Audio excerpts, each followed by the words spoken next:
Aucun crime ne bouleverse autant l'opinion publique que l'assassinat d'enfants. C'est bien compréhensible parce que les enfants sont particulièrement candides face aux inconnus et sans défense face aux adultes mal intentionnés. La police cantonale argovienne tente depuis un certain temps d'élucider 2 cas de meurtre d'enfants. Il n'est pas exclu que les 2 enfants aient été victimes d'un seul et même meurtrier. L'auteur correspond à la description suivante, entre 40 et 50 ans, taille entre 1,75 m et 1,80 m, corpulence mince, cheveux foncés, coiffés en arrière. L'homme portait une veste à revers en daim marron. L'homme possède probablement un véhicule dans lequel il a transporté le garçonnet.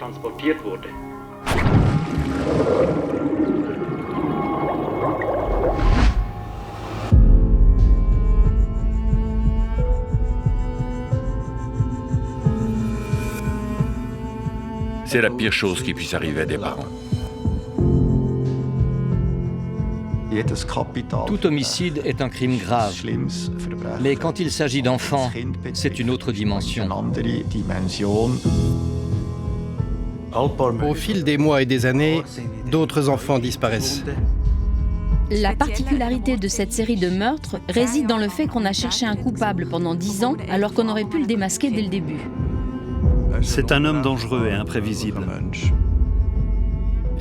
Il a étranglé les enfants de ses mains.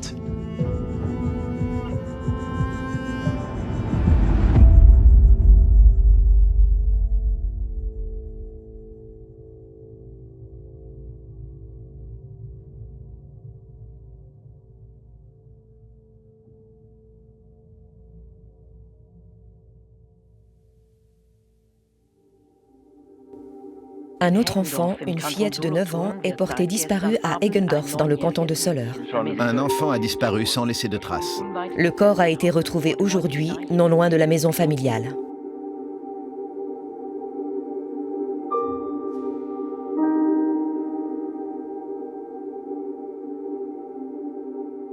En fait, elle était timide. Oui, elle était timide. C'était une fille merveilleuse. C'était notre fille aînée. On a de merveilleux souvenirs de Fabienne. C'était une fille joyeuse, toujours de bonne humeur. Je me demande souvent ce qu'elle serait devenue. Aurait-elle un mari, une famille? Quel métier exercerait-elle?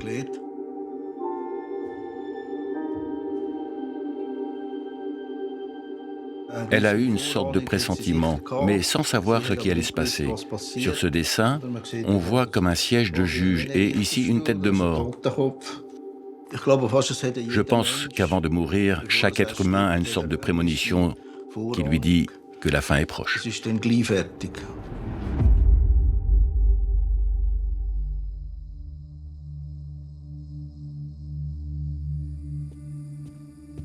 Oui, c'est moi le coupable. Mais je ne dirai jamais rien du déroulement des faits. C'était trop horrible. Je représente une énigme insoluble, y compris pour moi-même.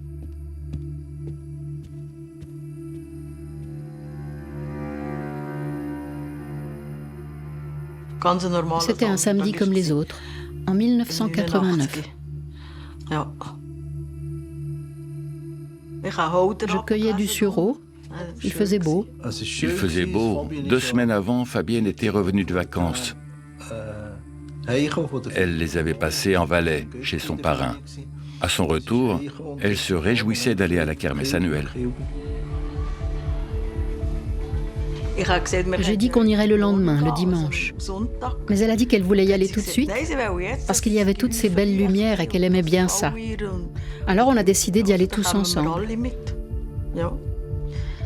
C'était la dernière fois.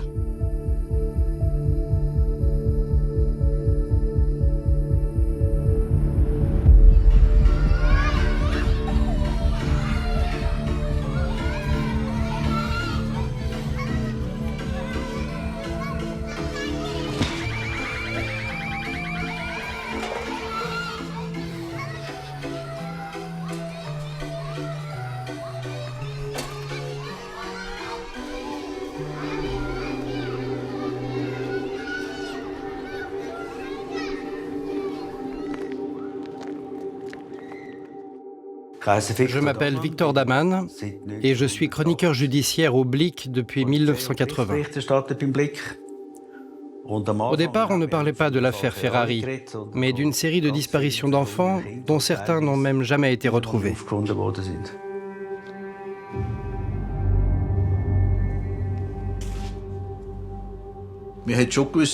On savait que des enfants avaient été tués auparavant, mais on n'imaginait évidemment pas que c'était le même meurtrier qui avait récidivé 4 ou 5 fois.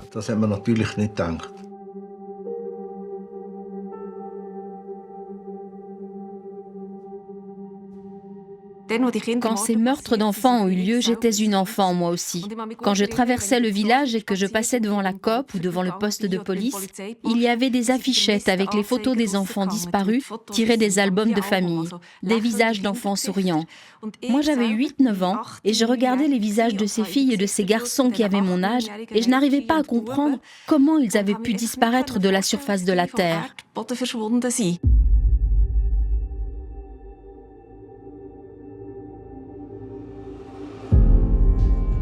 Le 12 mai 1980, Ruth S. disparaît en rentrant chez elle à Vurenloos à vélo. Elle n'est jamais arrivée à la maison. Le plus tragique, c'est que c'est son père qui l'a retrouvée morte dans les bois.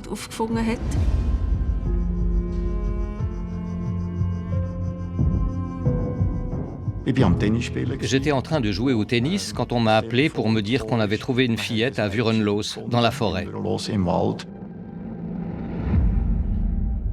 Cette partie de la forêt était très sombre et sur le sol, sur un tapis de feuilles, gisait une fillette morte, partiellement dévêtue. À mon arrivée sur les lieux, j'ai été confronté à une scène particulièrement troublante et désagréable.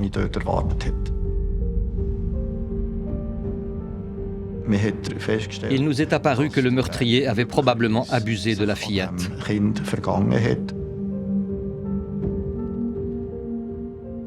On a retrouvé un poil pubien sur le corps de la fillette, au niveau de ses fesses. À l'époque, on n'a pas fait d'analyse ADN de ce poil pubien, en partie pour des raisons techniques, mais aussi parce que l'existence de ce poil a été oubliée.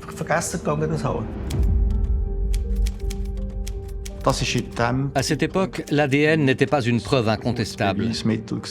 Il y avait bien un indice, un poil. Mais à cette époque, on ne pouvait pas encore déterminer l'identité d'un coupable à partir de l'ADN. La deuxième chose intéressante était que la fillette avait une marque de morsure très visible au sein gauche. On a constaté une morsure sur le corps de la victime. Il y avait une marque de morsure au mamelon, que l'autopsie a ensuite confirmée et qui a été photographiée.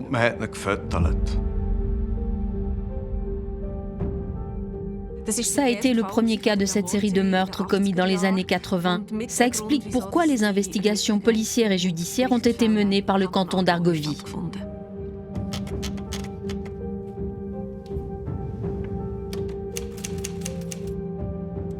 Après ce premier cas, celui de Ruth S., personne n'imaginait qu'on aurait affaire à une série. Malheureusement, la suite des événements nous a détrompés. Le 20 mars 1982, une autre fillette a été enlevée. Rebecca B., 8 ans, n'est jamais arrivée à l'école à Getnau. Par la suite, on a retrouvé son corps dans le canton de Berne, à Niederbipp. L'affaire n'est toujours pas résolue à ce jour. Le 14 avril 1983, Loredana M., 6 ans, est partie pour Spreitenbach pour acheter de la paille pour son cochon d'Inde. Une voisine l'a aperçue à l'arrêt de bus, et puis elle a disparu sans laisser de traces. Ses parents, des Italiens, m'avaient invité à dîner chez eux. Au dessert, le père m'a demandé si je pensais que Loredana était encore en vie. Je n'ai évidemment pas pu lui dire que je pensais qu'elle était morte, que j'en étais persuadé. Je lui ai dit qu'il ne fallait jamais perdre espoir. Des mois plus tard, on a retrouvé son squelette dans la forêt à Rumlang.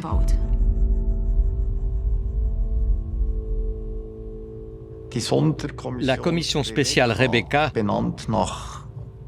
d'après le prénom d'une des jeunes filles décédées, a été mise en place au moment où on a constaté que l'auteur des crimes opérait dans plusieurs cantons, voire même dans plusieurs cantons pour un seul et même cas. Celui de Loredana M, notamment. Elle a été enlevée en Argovie, mais son corps a été découvert à Zurich. On a alors réalisé qu'il était impératif de collaborer. C'est pour cette raison qu'on a créé cette commission spéciale. Les membres de cette commission se réunissaient régulièrement pour partager les résultats des enquêtes menées dans les cantons sur ces différents cas.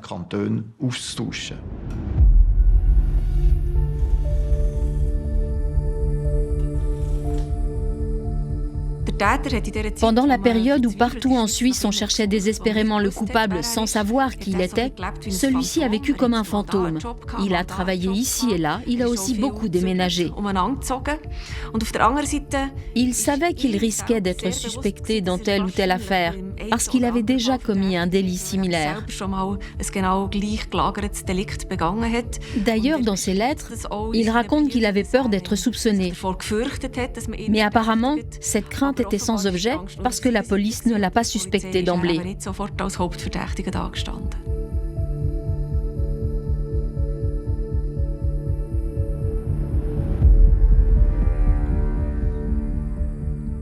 J'avais toujours l'impression d'être suivi par la police, et j'ai cru pendant des années qu'elle me surveillait.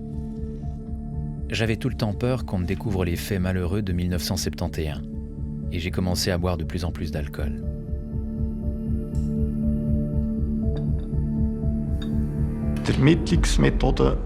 Les méthodes d'enquête de la police dans les années 1980 étaient nettement plus limitées que celles dont on dispose aujourd'hui. À cette époque, l'ADN, qui est aujourd'hui un moyen de preuve crucial pour tous les délits graves, n'était pas encore connu en Suisse.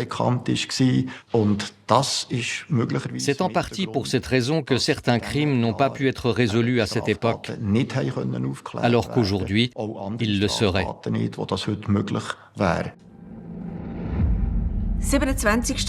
Le 27 octobre 1983, Benny E, dit Badjo Cheza, 10 ans, est enlevé et tué. Ses parents étaient des gens du voyage, des gitans. On l'avait envoyé chercher des ciseaux et des couteaux chez les gens pour que son père puisse les aiguiser. Mais il n'est jamais rentré à la maison.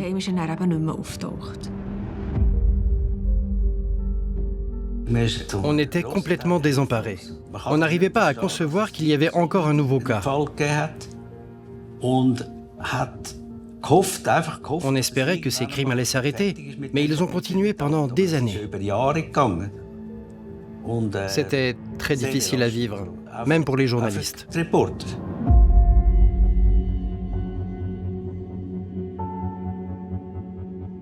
Le 12 mai 1984, Peter R., 7 ans, disparaît lui aussi sur le chemin de l'école. Jusqu'à ce jour, on n'a retrouvé aucune trace de lui.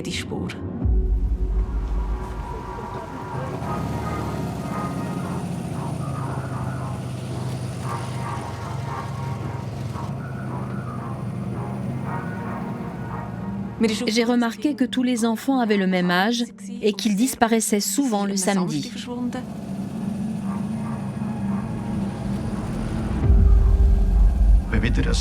Quand le samedi arrivait, on n'était pas tranquille.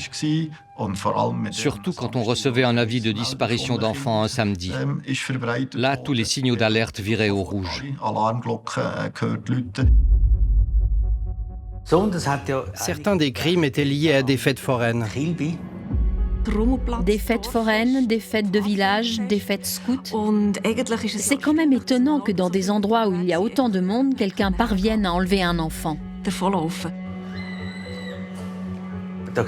Ces crimes nous indiquent aussi que l'auteur avait préalablement élaboré une stratégie pour approcher un enfant. Ensuite, il l'appliquait pour passer à l'acte.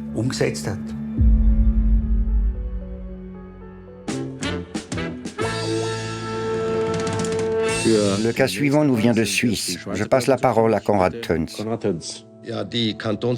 La police du canton d'Argovie est chargée d'une affaire qui fait grand bruit en Suisse. Il s'agit du meurtre de Daniel S., un écolier de Niederglatt, âgé de 7 ans. Le 7 septembre 1985, le garçon s'est rendu avec ses parents à la fête du village de Rumlang, dans le canton de Zurich, où Daniel a subitement disparu. Tu sais où se trouve le Carnotzer à raclette, n'est-ce pas? On t'attend là-bas. D'accord? Salut!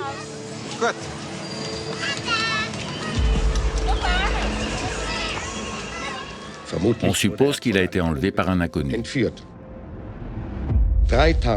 3 jours plus tard, le 10 septembre 1985, son corps a été retrouvé dans un champ de maïs près de Rinniken, non loin de Bruck, dans le canton d'Argovie.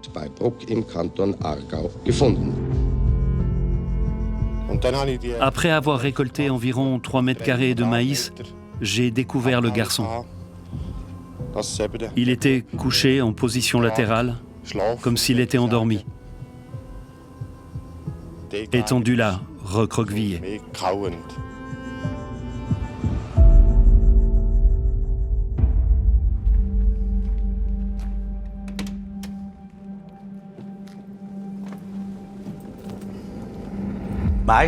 La plupart des enfants ont été étranglés ou tués avec un objet. C'est évidemment affreux d'imaginer la souffrance et la terreur de ces enfants. C'est inconcevable.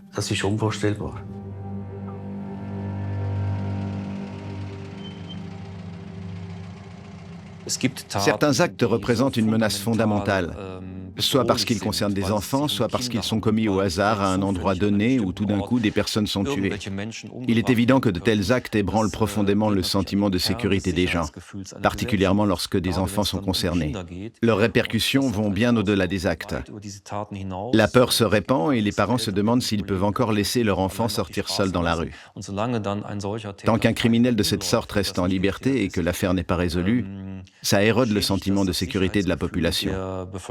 On assiste à un processus similaire dans le cas de délits terroristes. Ils terrorisent la société à tel point que de nombreuses personnes ont peur en permanence.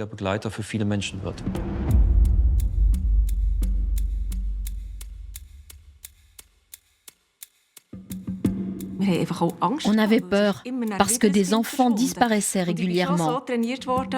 Petite, on m'a appris à crier très fort et à m'enfuir si un inconnu m'adressait la parole. Les parents étaient très inquiets. Ils craignaient de laisser sortir leurs enfants parce qu'ils pensaient qu'il pourrait leur arriver quelque chose. Les parents étaient très attentifs à ce que leurs enfants ne soient jamais seuls, mais toujours sous la surveillance d'un adulte.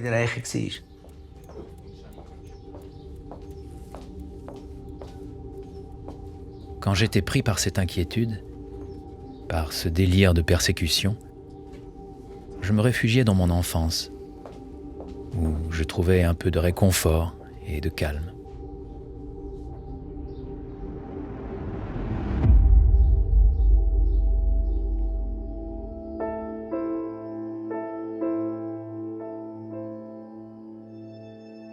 Le bonheur tranquille d'une famille, des images tournées lors d'une fête villageoise, un mois avant la disparition de Sarah au berceau.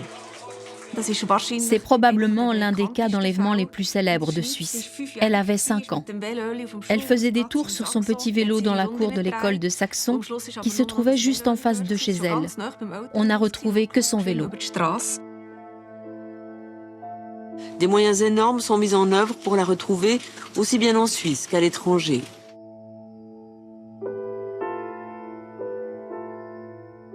Ça a commencé de manière très modeste, parce que personne n'imaginait, même les parents non plus, imaginaient que la petite Sarah avait disparu. Donc, ils pensaient qu'elle était chez de la famille ou des amis. Enfin, il y a eu une recherche comme ça au niveau familial. Mais c'est surtout le lendemain que les recherches importantes ont commencé. Donc, le soir même, il y a eu des recherches relativement limitées. Et le lendemain, les recherches ont été faites de façon beaucoup plus organisée, plus systématique. S'il vous plaît, aidez-nous à retrouver Sarah. Cet appel est diffusé à plus de 200 000 exemplaires dans le monde. Une campagne jamais vue à l'échelle européenne. On a ameuté presque le monde entier. On a remué ciel et terre, si on peut dire, pour essayer de retrouver Sarah. L'affaire fait les gros titres dans toute l'Europe. Il s'agit de l'écolière Sarah Oberson. Il y a eu évidemment beaucoup de peur parce que personne ne s'attendait dans un petit village valaisan qu'une petite disparaisse. C'était une commune d'environ 2000 habitants et rien d'extraordinaire se déroulait. Jusqu'à ce jour, elle n'a pas été retrouvée et on n'a aucune idée de ce qui a pu lui arriver. Sarah partout, Sarah nulle part, les pistes relevées jusqu'ici, grâce à cette immense campagne, n'ont rien donné.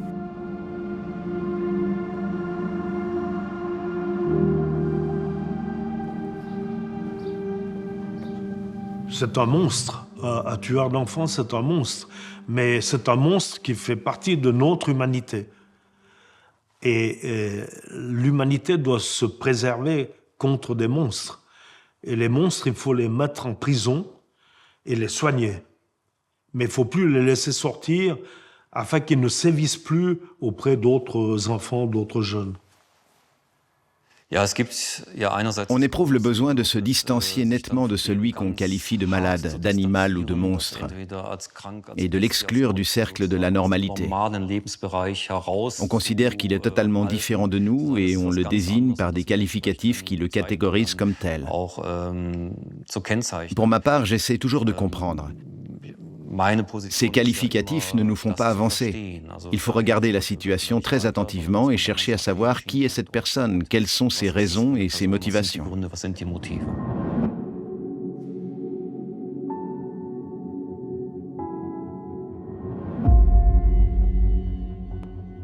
Le 3 mai 1986, Edith T. n'est jamais arrivée à l'école de Wolfikon. On ne sait toujours pas ce qui s'est passé.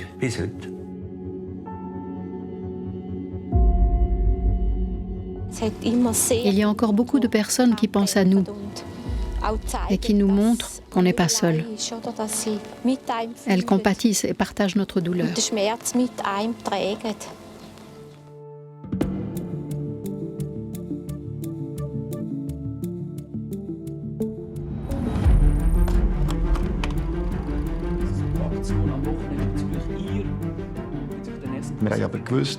On savait que la police américaine était plus expérimentée dans ce type d'enquête.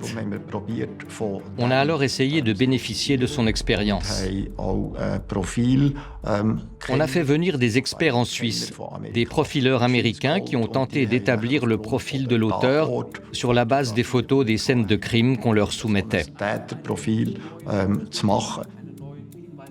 Leur aide nous a été précieuse parce que les collègues américains et leurs méthodes ont en fait confirmé ce qu'on supposait déjà et qu'on avait obtenu avec des moyens plus simples. Les Américains nous ont surtout appris à améliorer notre lecture des scènes de crime, des photos et des circonstances des blessures, ainsi qu'à mener des interrogatoires ciblés de témoins lors des enlèvements. Ils nous ont apporté de nouvelles connaissances, mais qui n'ont toutefois pas permis de faire avancer les enquêtes de façon déterminante.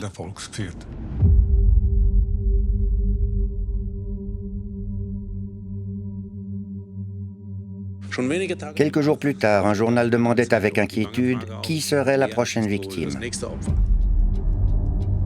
Le 17 octobre 87, Christian W., 10 ans, disparaît lors d'une fête organisée par les cadets de Windisch.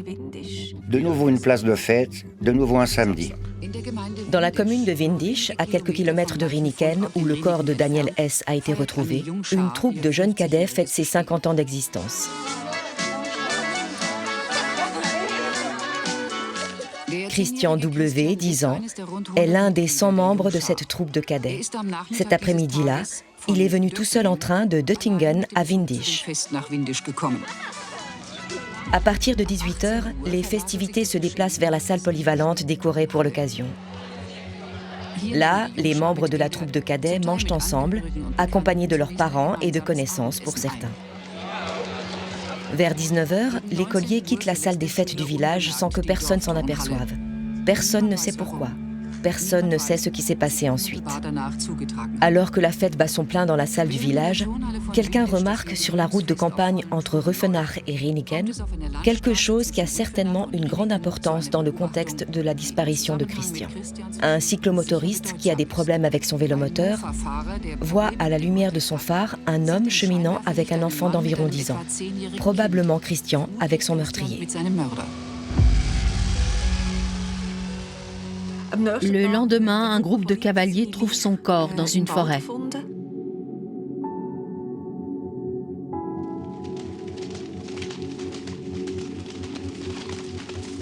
Il a aussi été étranglé et son corps a été retrouvé tout près de l'endroit où celui de Daniel S. avait été retrouvé. C'est au plus tard à ce moment-là qu'on a su qu'on avait probablement affaire à un seul et même auteur. Il m'est inconcevable de penser à ce qui s'est passé ces dernières années. Je devais être fou, possédé. Je n'arrive toujours pas à m'expliquer tout ça. Aucun crime ne bouleverse autant l'opinion publique que l'assassinat d'enfants. La police cantonale argovienne tente depuis un certain temps d'élucider 2 cas de meurtre d'enfants qui présentent des similitudes frappantes. Il n'est pas exclu que les 2 enfants aient été victimes du même agresseur. La condition pour participer à cette émission, c'était que toutes les autres méthodes d'enquête aient été épuisées. Quand une enquête piétinait, on pouvait s'adresser à la télévision. Comme je le disais, après le 2e meurtre, la police argovienne en charge de l'enquête a constaté une série de similitudes. Pour le commandant Urs Vincenried, qui se trouve aux côtés de Konrad Töns, ces similitudes constituent un facteur important. Tout à fait. Ces similitudes qui nous interrogent semblent indiquer avec une certaine probabilité qu'une seule et même personne serait l'auteur des 2 meurtres. On espérait recevoir les premiers appels significatifs durant l'émission. La police était prête à faire des vérifications dans le cas où on recevrait une information prometteuse. On espérait obtenir des informations significatives pendant le temps d'antenne. C'était un moment très fort. L'enlèvement de Daniel en septembre 1985 à Rumlang a été observé par plusieurs témoins.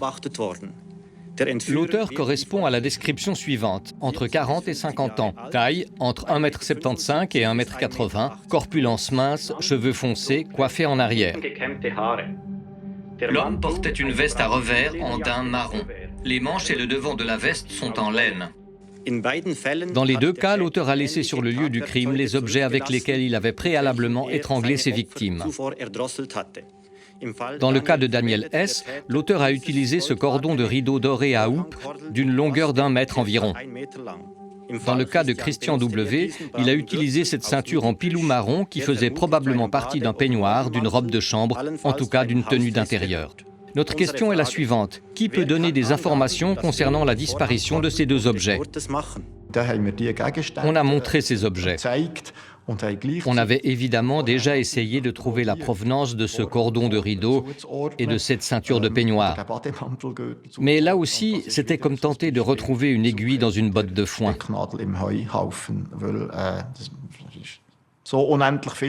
Il y a tellement de modèles de cordons de rideau.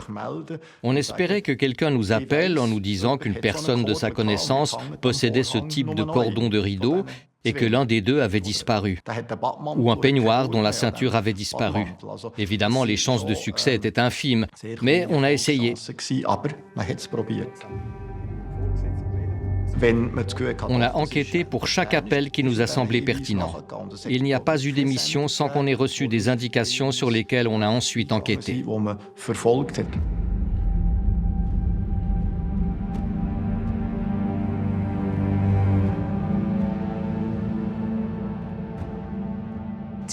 La particularité de cette série de meurtres réside dans le fait qu'on a cherché un coupable pendant 10 ans, alors qu'on aurait pu le démasquer dès le début. Parce que ce criminel avait déjà tué en 1971. Il avait enlevé un garçon lors d'une fête villageoise et l'avait tué d'une manière similaire à celle des enfants qui ont suivi. Et personne n'a fait le lien, si ce n'est la mère de cette première victime.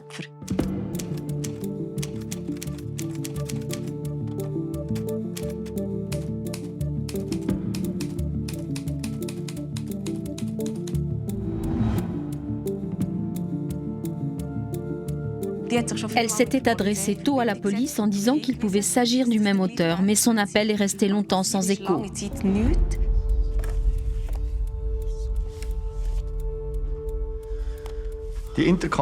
La collaboration intercantonale dans les années 1980 a très bien fonctionné, compte tenu des possibilités qui étaient les nôtres à l'époque. On échangeait régulièrement des informations, mais comparé à aujourd'hui, ces échanges d'informations étaient très laborieux. On ne disposait pas de moyens de communication aussi efficaces que les ordinateurs, notamment. Il fallait téléphoner, se réunir. Il n'existait pas de base de données nationale qu'on pouvait consulter. Pourtant, dans la mesure de nos possibilités, cette collaboration a bien fonctionné.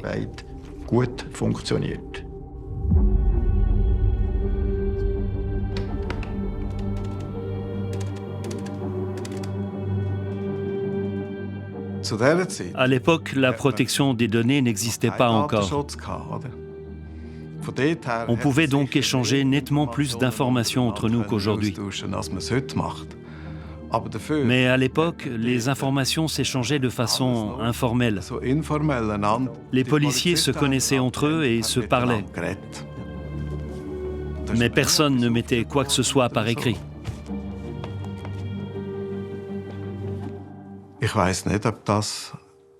Je ne saurais dire si c'est parce que les affaires concernaient plusieurs cantons que Werner Ferrari a pu rester si longtemps en liberté.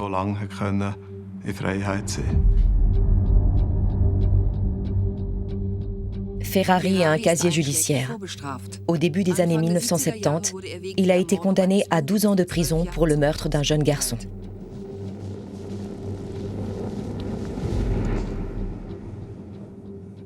Je m'appelle Peter Hasch. Je connais Werner Ferrari depuis l'enfance. J'ai fait sa connaissance quand j'avais 9 ou 10 ans parce qu'il venait souvent à la maison.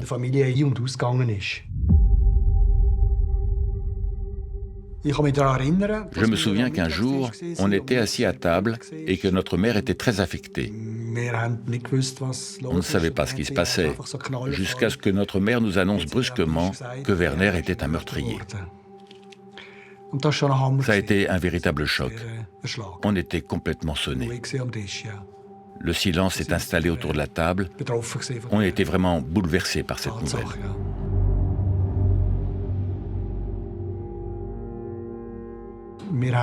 Je ne l'ai revu qu'une fois quand il était détenu à la prison d'Arlesheim. On lui a rendu visite. J'y suis allé avec mon père.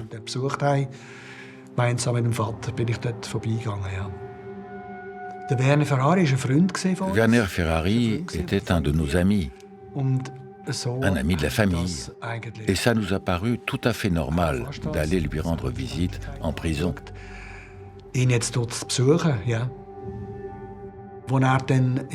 Quand il a été libéré en 1979, à l'origine, il avait pris 12 ans de prison, mais il a été libéré 3 ou 4 ans plus tôt. Donc, quand il a été libéré, on l'a su et on a pris contact avec lui. On l'a invité à venir manger des spaghettis, mais il n'est pas venu. En 1980, après la première affaire, le meurtre de Ruth S., dont on a entendu parler dans la presse, j'ai dit à ma femme, ils vont sûrement recommencer à surveiller Werner Ferrari. Je lui ai expliqué que ça se passait comme ça. Quand on a commis ce type de crime, on est la première personne à qui on demande son alibi. Comme la presse n'a rien publié, j'ai presque été rassuré. Je me suis dit que ce n'était pas lui.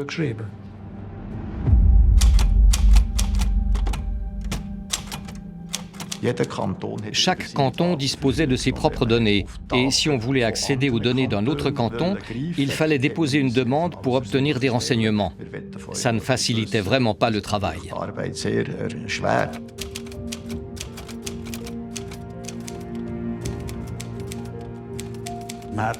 Un homme qui a déjà commis un meurtre sur un garçon du même âge, on doit le surveiller. Comme du temps avait passé depuis les meurtres d'enfants, on a commencé à accorder davantage d'importance à ce qu'on appelait la liste noire.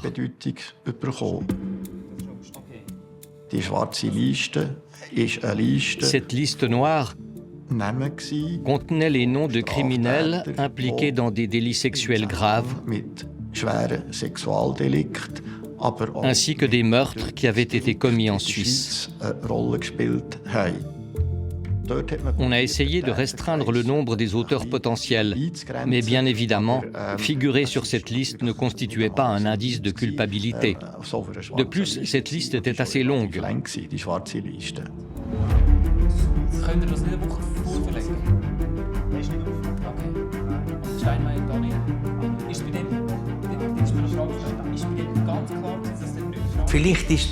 Peut-être que le fait que Ferrari ait commis ses crimes presque partout en Suisse a été déterminant. Peut-être que les policiers se disaient « c'est les collègues qui s'en occupent » et que leurs collègues se disaient la même chose. Par contre, je ne comprends pas comment il est possible qu'on n'ait pas enquêté sur lui plus tôt.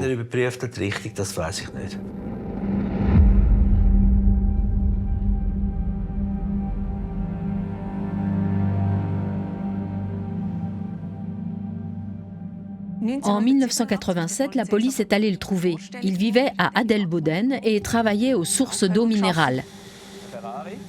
Des policiers se sont rendus sur son lieu de travail, mais ils l'ont interrogé pour un autre délit, un délit financier. Sa pire crainte se concrétisait. Il faut dire qu'il vivait dans l'angoisse permanente d'être soupçonné par la police dans le cadre de ses meurtres d'enfants, puisqu'il en avait déjà assassiné un. Il leur a même dit qu'il avait l'impression qu'on le considérait toujours comme un suspect. Mais là non plus, il n'y a eu aucune suite.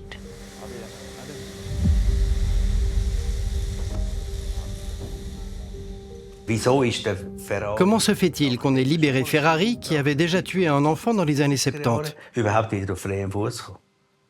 C'est un des aspects de l'affaire qui me reste en travers de la gorge.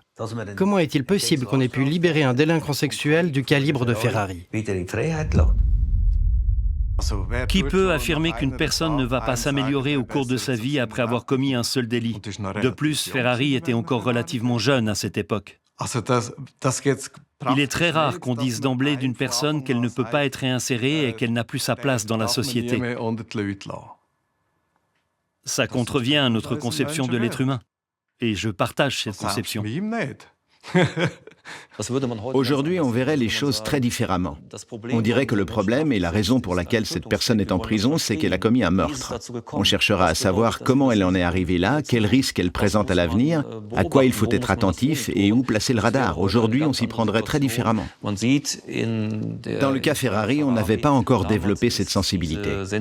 On ne considérait pas la dangerosité comme on le fait actuellement, grâce à des méthodes très précises qui permettent d'évaluer la dangerosité d'un individu et de mettre en place des mesures spécifiques. À l'époque du cas Ferrari, la police ne disposait pas de ces moyens.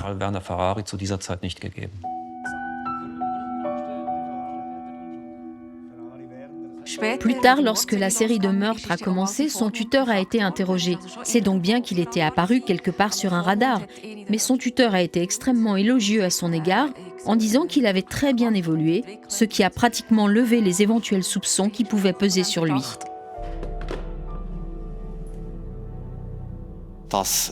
On ne peut certainement pas imputer à la police le fait que cette série de meurtres d'enfants ait mis si longtemps à être élucidée. C'est plutôt à mettre sur le compte du coupable, qui a mis tant de temps à commettre une erreur décisive.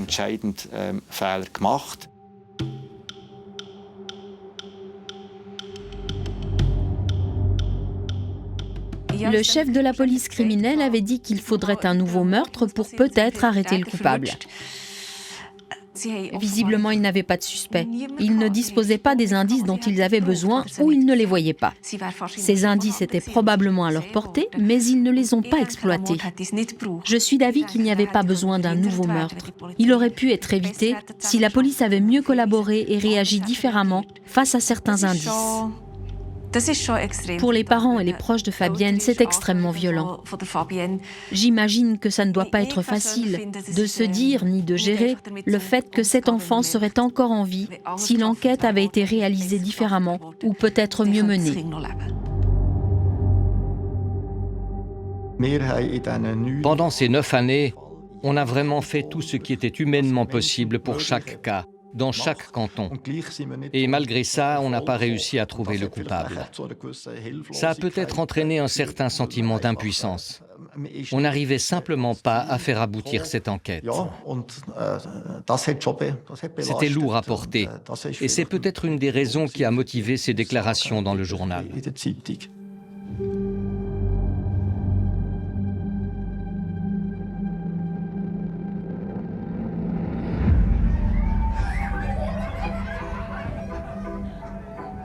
Ce samedi-là, on est allé à l'église tous ensemble, et après on est allé à la foire, et on a mangé quelque chose.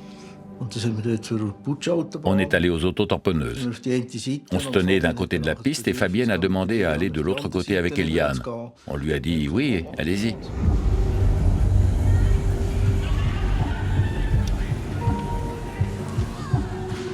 Son objectif était de repérer le moment où un enfant s'éloignait du périmètre de la kermesse sans surveillance.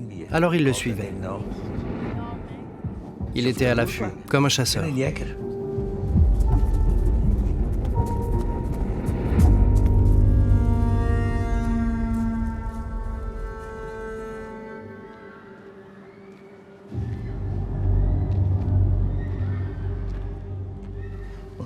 Puis il a remonté la rue du village, avec Fabienne et une autre fille, en direction de la Haïgasse. Puis il a demandé à l'autre fille de rester dans une rue adjacente en lui disant de l'attendre là, qu'il allait revenir.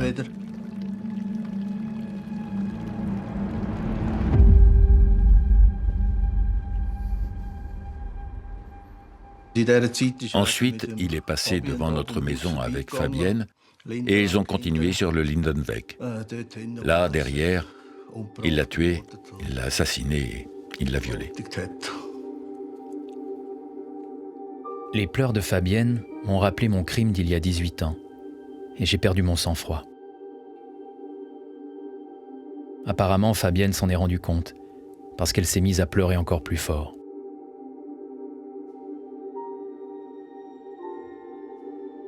La deuxième fillette qu'il avait laissée dans la rue adjacente était restée là. Et au bout d'un moment, elle s'est mise à pleurer. Deux jeunes couples qui passaient lui ont demandé ce qu'elle avait. Elle leur a dit qu'un homme lui avait dit d'attendre ici. Alors ces gens lui ont demandé où elle habitait. Ensuite, ils ont accompagné la fillette chez elle, ici, à Hegendorf.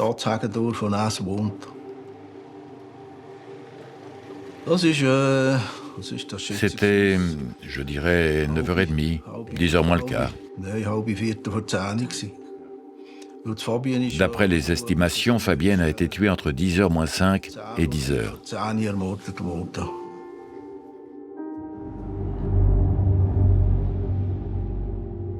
Alors que je me relevais, la fille s'est mise à crier très fort et je lui ai mis la main sur la bouche. Comme ça ne servait à rien, la haine m'a submergé et j'ai comprimé son cou jusqu'à ce qu'elle meure.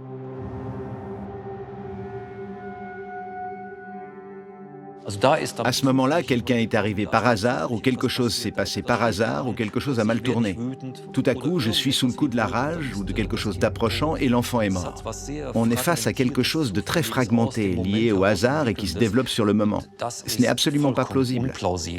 En revanche, indépendamment des actes qu'il a commis, il est nettement plus plausible qu'il ait passé beaucoup de temps à élaborer des scénarios. Ce fonctionnement lui est familier, que ce soit par colère ou de façon très banale pour éliminer des témoins. Quel que soit le motif, pour lui, c'est une option évidente, implicite. Dans ce scénario, où il contrôle, manipule, où il a un contrôle absolu sur l'enfant, ce contrôle absolu se prolonge presque sans transition par le meurtre de l'enfant.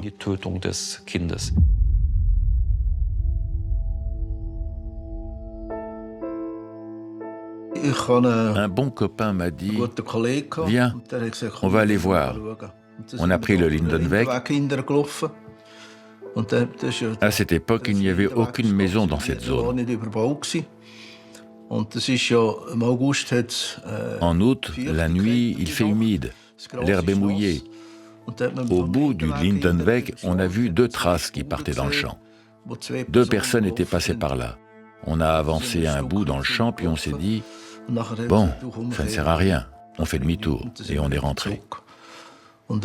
Si on avait continué à suivre ces traces 5 ou 7 minutes de plus, on aurait trouvé Fabienne nous-mêmes.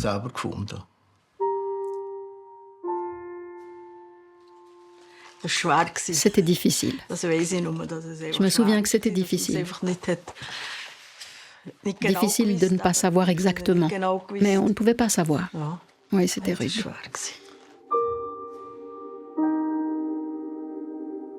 Le dimanche après-midi, vers 1h30, le président de commune est venu nous annoncer que Fabienne avait été retrouvée et qu'elle était morte.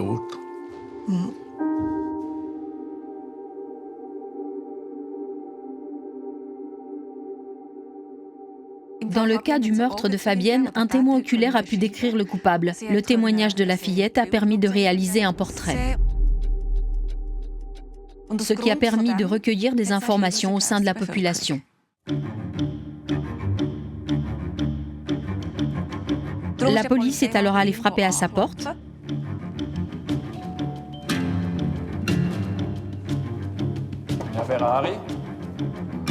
Mais comme il n'était pas chez lui, les policiers sont repartis.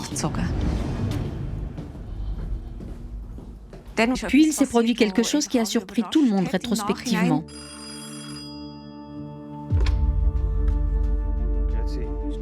C'est la police cantonale ? Je m'appelle Werner Ferrari. Une voisine vient de m'apprendre que la police était venue chez moi. Je suis de nouveau chez moi, dans mon appartement. Mais je vous le dis d'emblée, c'est inutile de venir me trouver pour cette affaire à Eggendorf. Je n'ai absolument rien à voir avec ça. Il s'est trahi. Il était certainement dans le viseur, mais personne n'avait suivi son dossier. Avec cet appel, il a attiré l'attention sur lui.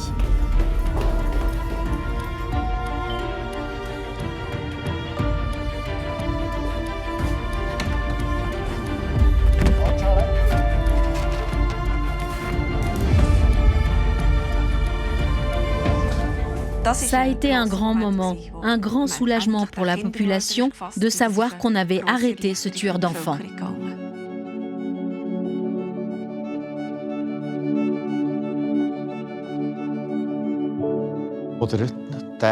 Quand la police cantonale soleroise a été en mesure d'arrêter le coupable, ça a été un immense soulagement pour l'ensemble des forces de police en Suisse. Pour moi aussi, bien sûr, parce que le canton d'Argovie avait été fortement concerné par ces meurtres d'enfants. Et quand, les semaines suivantes, mes collègues enquêteurs de Soleure ont obtenu des aveux, les uns après les autres, le soulagement a été encore plus grand, ainsi que la conviction qu'on avait arrêté la bonne personne.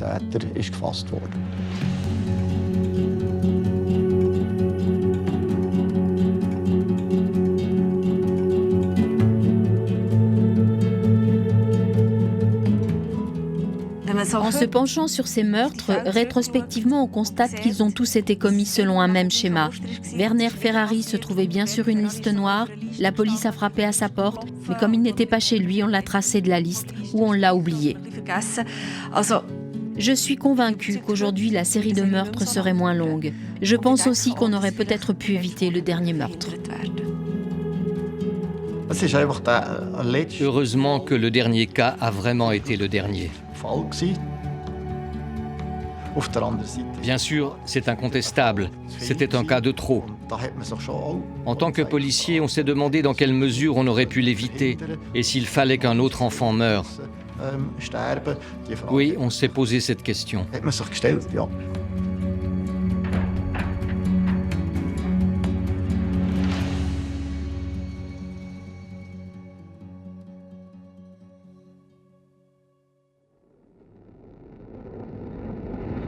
On s'attendait à ce que ce procès se déroule sans heurts, vite fait, bien fait. Mais l'accusé ne voit pas les choses comme ça. Werner Ferrari, qui est jugé à Wettingen dans le canton d'Argovie pour les meurtres présumés de 5 enfants, est revenu sur ses aveux sur lesquels reposait le procès.